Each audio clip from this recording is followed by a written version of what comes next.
For nearly 30 years, football all but ignored what these men went through as young boys, but slowly that is changing.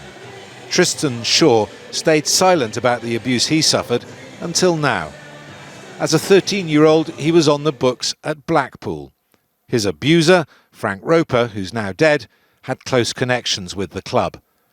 Shaw's courage to speak out came from watching other survivors share their harrowing stories.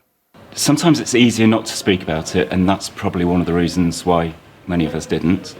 But when you do, you realise just how much you've been carrying, how much weight it's carried, and how you've never really been able to tackle those things like the fear. And even now I can't put into words what that fear was like. Steve Walters, a founder of the Offside Trust, has brought these men together as a group for the first time. 7 victims with accounts of how they suffered at the hands of 3 different coaches, all wanting to prevent future generations suffering as they did. We know certain issues that are still going on within the game, so we want to eradicate all that. So you're still concerned, maybe not at the same level, but similar experiences that you were having when you were growing up are happening today? Yes, they are, yes. Yeah, no doubt about it. Dean Radford and Billy Seymour hadn't seen each other for nearly 30 years. Both were at Southampton together as schoolboys. They were coached by Bob Higgins. He was charged with 6 counts of indecent assault in the 80s, but was cleared when the prosecution offered no evidence and has always denied any wrongdoing.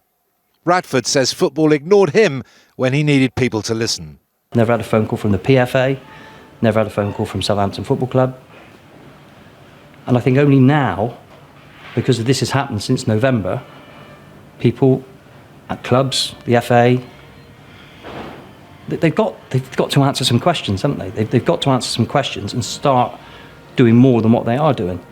We've just met the last couple of hours, and it's like, no, it seems like a band of brothers. Sort of, you just feel at home.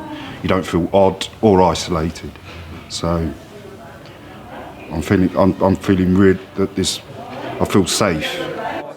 It was Bristol City offering the hand of friendship this weekend. These men hope others will follow their lead as the game moves to repair some of the damage it helped foster. Steve Scott, ITV News, Bristol.